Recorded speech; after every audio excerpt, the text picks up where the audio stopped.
pela ordem que foi sorteada previamente com representantes de todas as campanhas. Hoje a gente encerra essa série de entrevistas e a gente encerra com o candidato Israel Domingues, do PL, e que concorre à reeleição. Muito obrigado pela presença aqui, candidato. Eu que agradeço, aí estamos à disposição para poder conversar com o jornal e todos que estão nos assistindo.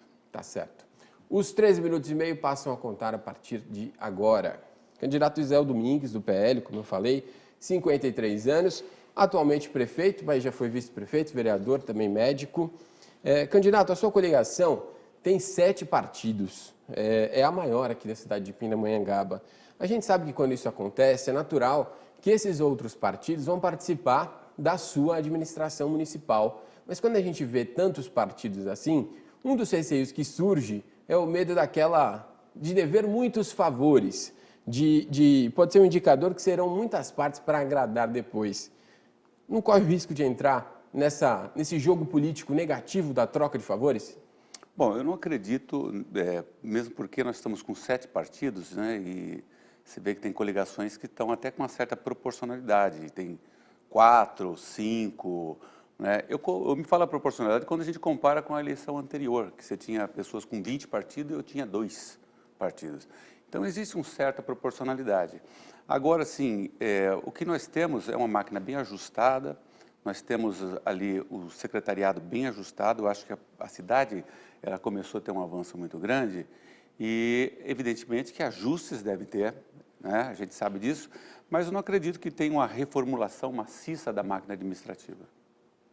O senhor tem destacado na campanha eleitoral algumas obras da sua administração, falando de uma nova Pinda a cada dia. Mas a sensação que ficou em muita gente é que essas obras ficaram todas agora para esse último ano do seu mandato, que também é um ano eleitoral, no qual o senhor tenta ser reeleito. Algumas dessas obras ainda não foram concluídas, outras foram concluídas nos últimos meses, algumas até durante essa situação de calamidade por causa da pandemia de Covid-19. O que eu queria te perguntar é assim, por que ficaram tantas obras para o último ano? Acaba passando a sensação de que é justamente para criar uma imagem mais perto das eleições, na busca justamente pela reeleição. Não, você sabe que realmente, eu até concordo com você, passa essa sensação para o eleitor, mas não é isso, a gente pode explicar. Vamos pegar lá o caso das creches. As creches, elas começaram em 2016, em setembro de 2016. São 5 creches, logo começou na gestão passada, né? Uma delas, a creche da Palmeiras, houve a desistência da obra. Então nós tivemos que começar de novo com o segundo colocado. E as demais creches, todas elas eram recursos do FNDE. E você sabe, né, quando você tem dinheiro do governo federal, você vai tendo os repasses por etapas e a empresa vai evoluindo conforme tem um repasse.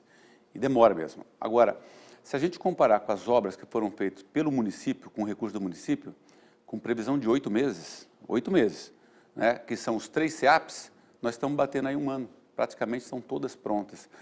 O que acontece? A empresa ela anda com desembolso, e aí quando você tem um desembolso maior, a obra anda. Bom, vamos dar outro exemplo, o terminal rodoviário, que foi financiamento, a gente tinha todo o recurso financiado, comandou muito rápido, comparando com aquelas obras que é obras do FNDE ou obra do governo de repasse do governo do estado. Então, realmente, eu reconheço que dá essa sensação, mas a população tem que entender a seriedade. As obras começaram em 2016 e conforme vai desembolsando, a empresa que não tem todo o capital para poder fazer o investimento de uma vez e terminar a obra e ficar esperando os repasses, ela vai seguir no cronograma de obras conforme o desembolso. Já que o senhor falou aí do terminal rodoviário, eles ainda não estão prontos, nem o de Moreira César, prometido na última eleição, nem esse novo às margens da Dutra aqui.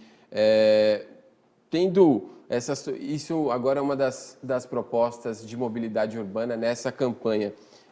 Esses terminais, além disso tudo, ainda tem a questão da Viva Pinda, a promessa de integração das linhas e do bilhete único.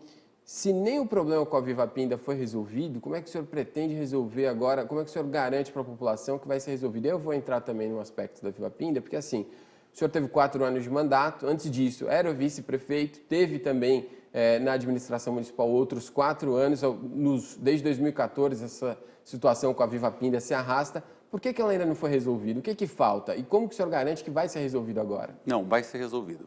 Veja só. Quando a gente está como vice-prefeito, você não tem autonomia jurídica para poder fazer e assinar nada. Mas teve 4 anos como prefeito. Vamos lá.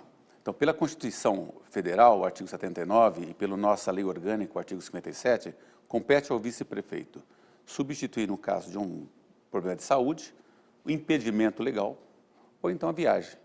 Todas as vezes que o prefeito teve esse problema, no caso dele foi só viagem, eu substituí, eu cumpri o meu papel. Aliás, o ex-prefeito, ele veio aqui e ainda falou que eu fiz mais ainda, eu fiz uma ação social na cidade.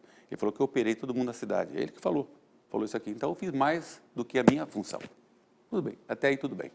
A Viva Pinda começou em 2003 com uma concorrência pública. Logo, foi na gestão do ex-prefeito, Vitor Ardito. Então, começou lá em 2003, a concorrência 22. Virou um contrato 168, que foi feito em outubro, perceba, outubro, quando acabou as eleições, lá para o dia 20 e pouco de outubro, foi fechado esse contrato com a Viva Pinda. Em 2010, o Tribunal de Contas apontou irregularidade no contrato. Apontou irregularidade, o que tem que fazer? Tem que ver um outro contrato. A administração, em 2010, já era outro prefeito. Então, ele falou assim, olha, vamos fazer o seguinte, vamos preparar uma nova licitação, porque é essencial, você não pode parar. Então, vamos preparar uma nova licitação e, quando tiver, a gente cancela esse contrato. Não teve. Não teve, aí prorrogaram até 2012. 2012, prorrogaram mais um ano, chegou a administração do ex-prefeito. Prorrogou 13, 14, 15. Em 16, não tinha feito nenhum estudo de trânsito, de tráfego com engenharia. E nós fomos terminar esse estudo em 2018. Quando foi em 2019, nós apresentamos, aí 16 anos depois, na minha administração, nós lançamos o edital. Agora o edital foi impugnado. Fizeram algumas observações, a gente pretende ainda esse ano soltar um novo edital, para corrigir essa distorção. Mas não tem um problema aí, para ele ser impugnado, tem alguma falha da administração? Tá, primeiro teve lá falha, vários apontamentos de falhas que tinha, aí pede para corrigir, nós apresentamos. Tem. Ele fala de várias situações, mas o que ele pega mais, que tem que resolver, é que, com relação à concorrência que existe, que fala assim, transporte alternativo. Não é? O transporte alternativo, ele é concorrente, ele está sendo um concorrente, não está sendo alternativo, ele está sendo um concorrente. Então, o tribunal ele pega vários pontos pequenos que a distorção já está corrigida. Agora, evidentemente, que nós temos um prazo ainda, porque ele está na emergencialidade, para poder soltar, tranquilamente. Vai ser soltado esse ano. Além dessa questão, tem uma outra situação também que se arrastou muito, foi a questão do concurso público, né? Certo. Que até agora a gente ainda não tem gente contratada do concurso público para trabalhar na administração municipal, depois daqueles problemas todos, tanto na execução da prova, depois os recursos todos que foram feitos, a outra prova. Como é que o senhor pretende resolver essa situação? Eu acho que essa questão já está resolvida. O que aconteceu no começo foi que houve um problema de logística com relação à empresa. É muito difícil, quando a gente vai listar um concurso público, você conversa. Nós fomos até o Ministério Público e tentamos conversar com o Ministério Público sobre como ia ser realizado. O que acontece? O Ministério Público, Tribunal de Contas e várias cidades, elas fazem a dispensa de licitação. É lógico, quando você faz a dispensa, você vê um instituto grande, né?